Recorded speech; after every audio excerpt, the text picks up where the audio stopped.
On January 29, 2017, at the Islamic Culture Centre of Quebec City, 6 men were killed and 19 others were injured in Canada's most deadliest mosque shooting to date. Within hours of hearing the news, I booked a flight to Quebec City to investigate this shooting, and what I found was a narrative that was completely different from what we're getting from the mainstream media. I visited the mosque, I questioned investigators, and I interviewed acquaintances of the accused. And I even filed an Access to Information Act request to review the footage of the 6 CCTV cameras that captured the killings. Today, over 2 whole years later, I finally received a response from the RCMP, and you won't believe what they have to say. This is Dan Dix here reporting for Press for Truth, and in today's video, I'm going to be presenting new information in regards to the mosque shooting in Quebec that I just received from the RCMP in regards to the CCTV footage that allegedly captured the shooting. But just before we do, I'd ask that you please visit pressfortruth.ca/donate to support my work. You can donate by PayPal or Bitcoin or other cryptocurrencies, or you can join as a PFT member or a PFT patron, or you can use the Patreon alternative where your monthly contribution will go directly to me and not through some third party with the potential to cut me off.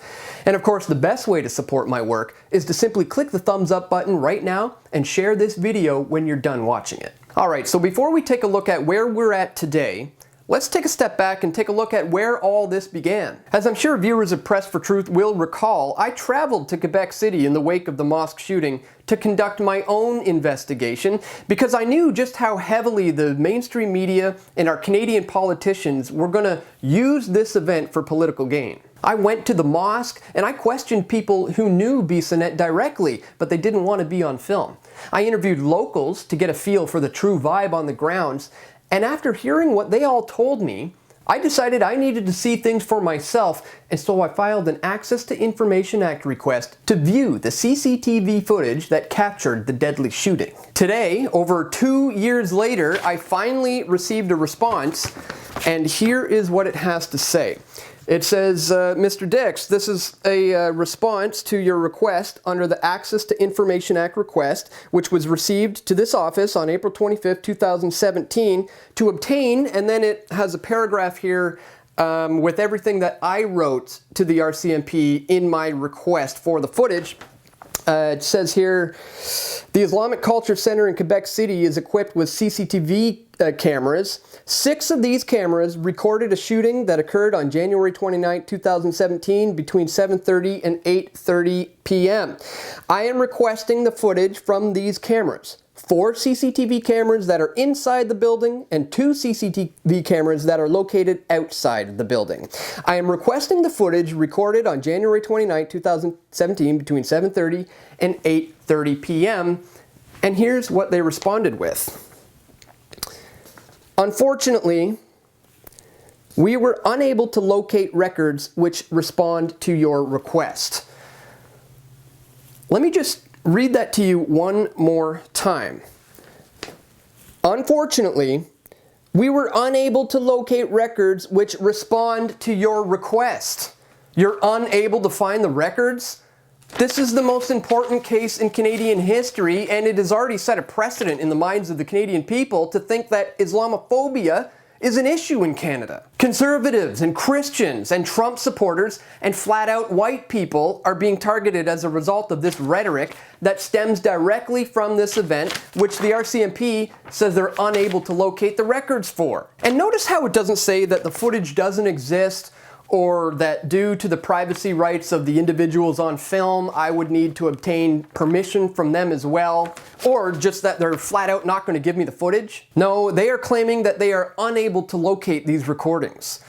So who has seen this footage? And how do we know that INSET acted alone? Well, we may never know, because either the RCMP is completely incompetent and they failed the Canadian people epically, or they have something to hide. Either way, the bottom line is, ladies and gentlemen, they took 2 years to respond to my request, and so now, regardless of whether or not the footage actually exists or not, the reality is the damage has already been done in the minds of the masses. Over the weekend, the Huffington Post just posted this article titled, "How Far-Right Extremists in Canada and Abroad Have Adopted Trump's Symbols as Their Own." Alexander Bissonnette wore the hat. Bissonnette hadn't voted for Trump. He lived in a French-speaking Quebec, far from the US president's campaign rallies and America First appeals. But some of the first photos to emerge of the 27-year-old after he stormed a Quebec City mosque and killed 6 Muslim men in January 2017 showed him wide-eyed with a slight smirk and a red "Make America Great Again" cap casting a shadow over his paled face. Make America Great Again has become more than a US political slogan. For Bissonnette and other white nationalists, radical right, and anti-immigrant extremists all over the world, it's a symbol, a kind of political messaging that transcends the specifics of country and language. Well, if that was true, it's only because the mainstream media is saying that that's the case. If you repeat something over and over often enough, people will begin to believe that it is the truth. And this has led to things like this from the Canadian government. Funding to strengthen understanding of right-wing extremism in Canada. The Government of Canada is constantly working to keep Canadian families and communities safe from terrorism and violent extremism. Really? If that's what you accomplished with Bissonnette, then why wasn't he charged with terrorism? Crown charges Quebec City mosque shooter with attempted murder of attack witnesses. A Crown prosecutor has added a new charge of attempted murder to the list of charges against Alexander Bissonnette in connection to the Quebec City mosque shooting. With the addition of 2 new charges, Bissonnette, 27, faces in total 6 counts of first-degree murder and 6 counts of attempted murder while using a restricted firearm. Folks, none of this makes any sense. They can't even allegedly locate the records that might legitimize these outrageous agendas and ideas that are coming from the Canadian government to fund research into far-right extremism. As I said, it's because of the fact that so much time has passed since I requested this footage that by now the damage has already been done in the minds of the Canadian people, and it's led to things like this. Facebook bans Faith Goldie, Canadian white nationalist groups, in latest crackdown. Facebook said the individuals and organizations have expressed white nationalist sentiments and violate its policy on dangerous individuals and organizations, which bans terrorist activity, organized hate, mass or serial murder, human trafficking, organized violence, or criminal activity. The ban comes after the social media giant has come under renewed scrutiny for allowing racism and hate to flourish on its platforms, and weeks after the terrorist attack in Christchurch, New Zealand, which was broadcast live on Facebook. And so, welcome to the club, Faith. Press for Truth is banned from Facebook as well because I simply challenged the mainstream narrative events that shape our world. And I would argue that her banning from Facebook is a direct result of the damage that's being done in the minds of the Canadian people in regards to the Bissonnette case. So do you see why it's so important to get to the bottom of what happened there and why I traveled there to conduct my own investigation and went to the lengths of contacting the RCMP to obtain the footage? It's because we're being manipulated, my friends, and it's leading to drastic, draconian measures.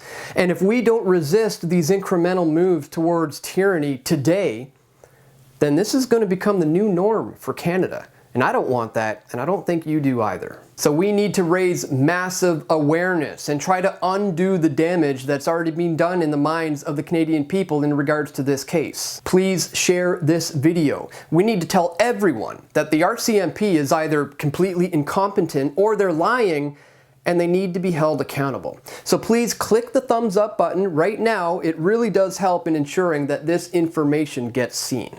And side note, folks, when I received this letter, I noticed that it had been opened with a piece of Scotch tape placed over here to seal it up again. I don't know what that's all about, but I don't like it. I'm going to continue to follow this case, so if you haven't subscribed yet, please hit the red subscribe button and the notification bell to ensure you don't miss any videos moving forward. Thanks for watching, my friends. Don't forget to check the links in the description to find out how you can support my work. And stay tuned, we're going to have more video reports coming soon. This is Dan Dix reporting for Press for Truth. We all want truth.